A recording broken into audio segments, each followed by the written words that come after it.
करून टाकलं. हो, थँक्यू सो मच. आवडला असेल आय होप सगळ्यांना. आणि थोडासा प्रयत्न होता छोटासा आमचा, तो छान झाला असेल. कळवा आम्हाला आणि तुम्ही पण सगळे. खूप सुंदर कार्यक्रम झाला. थँक्यू. सुंदर निरंजन दादा काय थँक्यू विठ्ठला. हो विठ्ठल अगदी हुबहू सर्वांच्या समोर उभा केला. Thank you so much. सर्वांचा अभिनय सुंदर होता. मला आवडलं बाबा. आता काकाने पण सांगितलं आणि सगळ्यांनी त्याचा अनुभव घेतला. काय सांगायचं अतिशय सुंदर म्हणजे काल भक्तिमय वातावरण पंढरपूर आणि तशी साक्षात पंढरी तर त्यांनी उभी केली.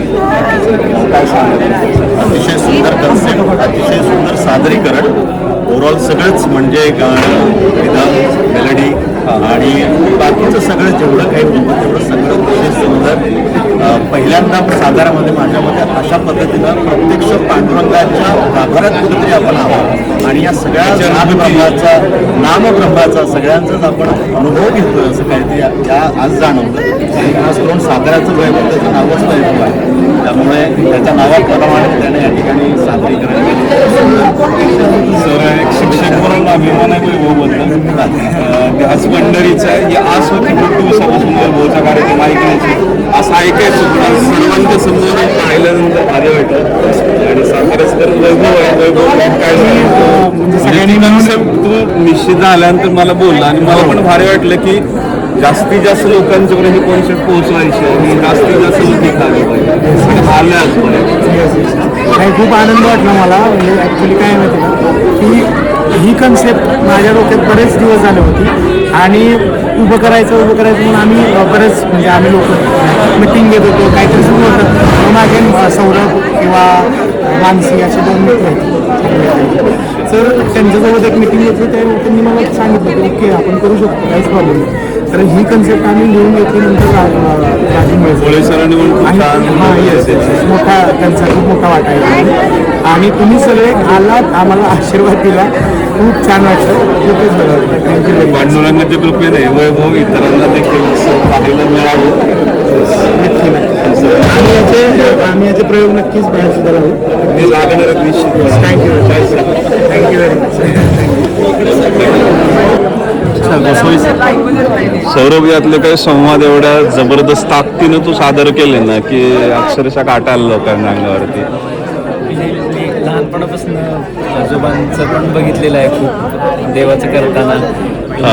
जी काय म्हणतात अर्ज आहे देवाविषयीची भक्ती काय ती बघितली आहे कुठेतरी, त्याच्यामुळे थोडं ते रिफ्लेक्ट होते. पण म्हणजे सगळे प्रसंग असे उभे समोर उभे केले रे तू.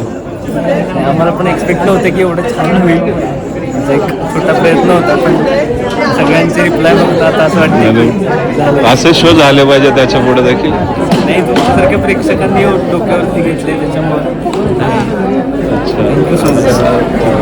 ध्यास पंढरी हा एक वेगळा कार्यक्रम आणि सातारकरांनी बनवलेला सातारच्या मातेतल्या जे अद्भुत कलाकार आहेत त्यांनी जो केलेला कार्यक्रम होता तो आज इथं बघायची एक संधी मिळाली.